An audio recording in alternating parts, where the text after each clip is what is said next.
Mas será que o mundo alguma vez já foi atacado por uma arma construída a partir de uma força da natureza? Julho de 1976. Apagões nos sistemas de comunicação do mundo todo ficaram sem explicação. Uma estranha frequência causou interferência em transmissões de rádio, televisão e telefone nos Estados Unidos. Jerry Smith é autor de um livro que trata das armas climáticas. Segundo ele, os cientistas norte-americanos descobriram que o sinal secreto vinha da então União Soviética, o auge da chamada Guerra Fria entre as duas maiores potências mundiais. Fotos de satélite mostram um gigantesco radiotransmissor russo. Dele saíam ondas de extrema baixa frequência rumo à atmosfera sobre os Estados Unidos. O sinal continuou a ser detectado até 1989. Mas por quê? O transmissor soviético funcionava como um grande radar e servia para verificar se havia mísseis americanos a caminho do país. Mas alguns pesquisadores suspeitam que algo mais sinistro estava no ar. No início da década de 80, um relatório do Departamento de Defesa americano dizia que a máquina russa interferia no clima e que teria o poder de alterar o padrão dos ventos no mundo todo. Será que o transmissor foi uma arma secreta entre União Soviética e Estados Unidos? O fato é que, nessa época, algo muito estranho aconteceu. De 1987 a 1992, o estado da Califórnia passou por uma das secas mais dramáticas da história. As lavouras secaram e o gado morreu. O preço dos alimentos subiu vertiginosamente e a população ficou aterrorizada. Os especialistas em clima disseram que a causa foram as altas temperaturas que impediram a entrada de umidade na região, um fenômeno fora do comum para a Califórnia. Normalmente, os ventos de grande altitude levam a umidade para a costa dos Estados Unidos. As setas indicam que os ventos sopram sempre para o leste. Durante a seca, os ventos mudaram subitamente de direção e se enfraqueceram. É claro que os soviéticos negaram tudo. Este professor de táticas militares diz que negar faz parte do jogo. Afinal, nenhum governo se sentiria confortável em admitir que deu início a uma guerra climática. Coincidência ou não, em 92 os Estados Unidos começaram a construir este enorme complexo de antenas no Alasca, como parte do projeto conhecido como HAARP. A sigla em inglês quer dizer Programa de Investigação de Aurora Ativa de Alta Frequência. Um nome sofisticado para um projeto que começou na Força Aérea e na Marinha Americanas. O complexo reúne 180 antenas de 22 metros de altura.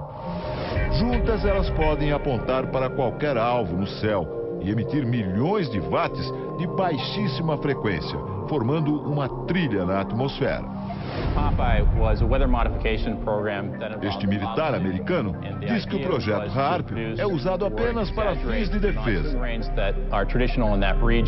Mas uma outra teoria apareceu. A intensa energia jogada no céu pelo HAARP poderia ser um dos fatores do aquecimento global e das mudanças climáticas. O cientista Nick Begic acusa o governo americano de sonegar informações e garante: as pesquisas do HAARP são utilizadas, sim, para provocar mudanças climáticas. Quando as ondas de baixa frequência atingem a camada mais alta da atmosfera, elas criam um espaço vazio e mudam a posição das áreas de umidade. O cientista simula o efeito do HAARP em laboratório. Ele produz uma nuvem dentro de um tubo. Embaixo da nuvem há um transmissor de ondas de baixa frequência extrema. Quando as ondas são emitidas, a nuvem se move para o alto do tubo e leva junto o vapor. HAARP é apenas um dos transmissores instalados no planeta.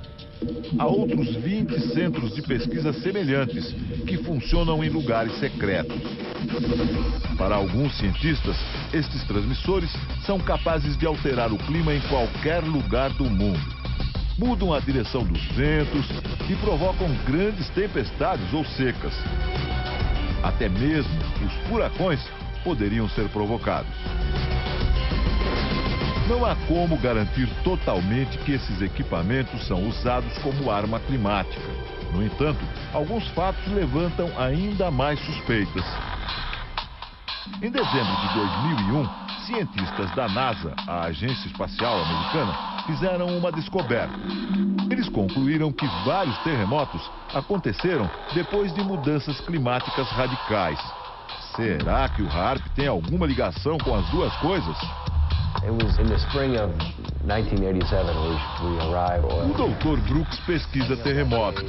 Ele trabalhava numa empresa de petróleo e gás e utilizava as mesmas ondas de baixíssima frequência do HAARP para suas pesquisas numa região do Pacífico.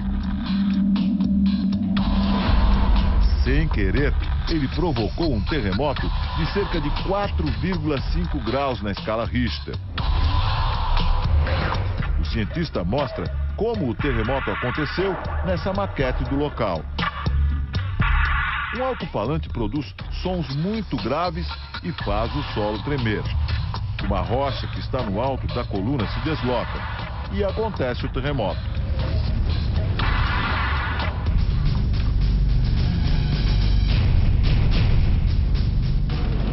Várias teorias afirmam que o HAARP é responsável por terremotos em territórios inimigos dos Estados Unidos, como o Irã e o Afeganistão. Alguns afirmam também que o HAARP está ligado a um estranho fenômeno que ocorre no céu. Nos últimos anos, estranhas formações de nuvens aparecem nos céus do mundo e continuam aparecendo. Parecem apenas jatos de fumaça deixados por aviões. Só que eles permanecem no céu por muito mais tempo. Às vezes por algumas horas, às vezes por dias, e formam nuvens artificiais. Nuvens que alguns pesquisadores chamam de rastros químicos. Chemtrails are deliberately sprayed by high-flying. William Thomas é autor de um livro sobre o assunto. A teoria dele é que esses rastros químicos são utilizados em conjunto com a HAARP.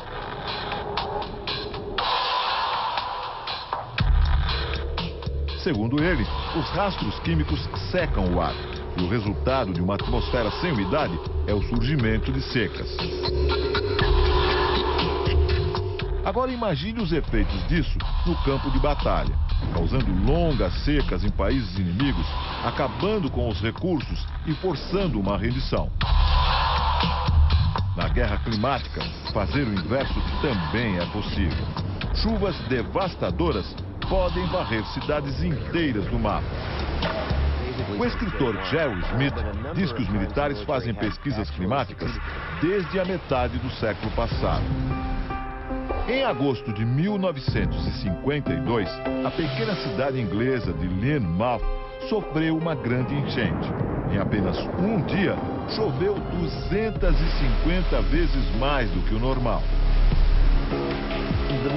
Jerry diz que não foi apenas um fenômeno da natureza, e sim o resultado desastroso de uma experiência dos militares ingleses para estimular tempestades. Algumas testemunhas afirmam que antes da cheia, aviões da Força Aérea Britânica sobrevoaram a região.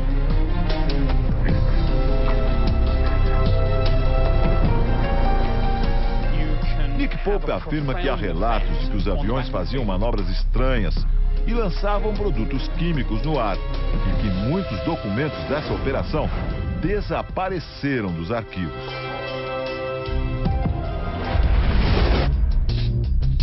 Vietnã, 10 anos depois. No auge da guerra, em 1966, outra experiência climática teria acontecido: o Projeto Popeye. Jerry Smith diz que na invasão do Vietnã, os americanos provocaram chuvas fortes. a princípio normais naquela região, mas não por períodos tão prolongados como aconteceu em outubro daquele ano. A técnica, hoje usada até na agricultura, consistia em espalhar com aviões militares cristais de iodo de prata nas nuvens sobre o território inimigo. 15 dias a mais de chuva foram suficientes para o avanço das tropas americanas. Estradas desmoronaram, as passagens dos rios foram destruídas. E a resistência vietnamita ficou isolada e sem suprimentos. Um sucesso passageiro na guerra perdida do Vietnã, mas que demonstrou o poder da arma climática. Mas e os furacões? Há quem diga que também é possível produzir furacões com um objetivo militar. Muitas pessoas acreditam que o furacão Katrina foi um deles. Uma arma utilizada em sua potência máxima. 23 de agosto de 2005, o Serviço Nacional de Meteorologia dos Estados Unidos prevê uma chuva torrencial nas Bahamas. Uma tempestade desse tamanho raramente destrói casas e muito menos mata pessoas. Mas isso mudaria em pouco tempo.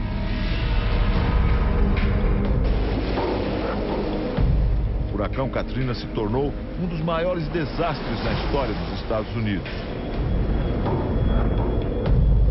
1.800 pessoas morreram e o governo gastou o equivalente a mais de 160 bilhões de reais para reconstruir a região.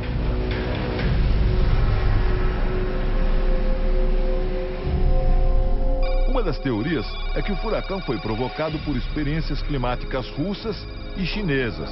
Uma conspiração internacional, até agora sem provas. E no Brasil, o que dizem os especialistas? O Domingo Espetacular conversou com vários cientistas do clima. Neste Instituto de Meteorologia, os pesquisadores dizem que o homem pode sim dominar certos aspectos do clima, mas que não é possível controlá-lo totalmente. Para esta meteorologista, a natureza é muito complexa e os efeitos podem sair de controle. Isso pode se voltar para ele próprio, porque a atmosfera está sempre em movimento e as mudanças ocasionadas em uma região podem vir a afetar regiões bem remotas. As consequências de certas formas de manipulação climática podem ser muito graves e acontecer em larga escala. A especialista em raios acredita que ainda falta muito para o homem dominar e manipular totalmente o clima. Hoje nós não conseguimos gerar maremotos, gerar tornados em grande escala para usar isso como arma de guerra.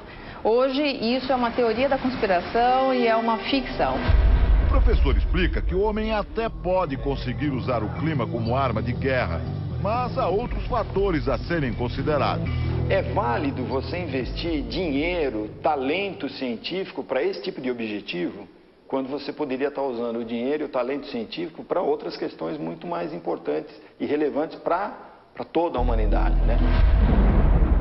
Apesar de muito polêmica, a ideia da manipulação climática se multiplica e ganha corpo até nos ambientes militares. A Força Aérea dos Estados Unidos admite que pretende ter armas climáticas para uso militar até 2025. O escritor Jerry Smith diz que as grandes potências, assim como em outras épocas, correm para dominar essas tecnologias. Ele exemplifica. Em uma guerra climática, o país que controlar a direção dos ventos poderia condenar outro a uma seca prolongada ou a uma nova era glacial. Sem exércitos, sem tanques ou bombas atômicas. Em lugar disso, raios destruidores. Chuvas torrenciais, terremotos e ondas gigantes. No futuro, quem controlar o clima será dono do planeta.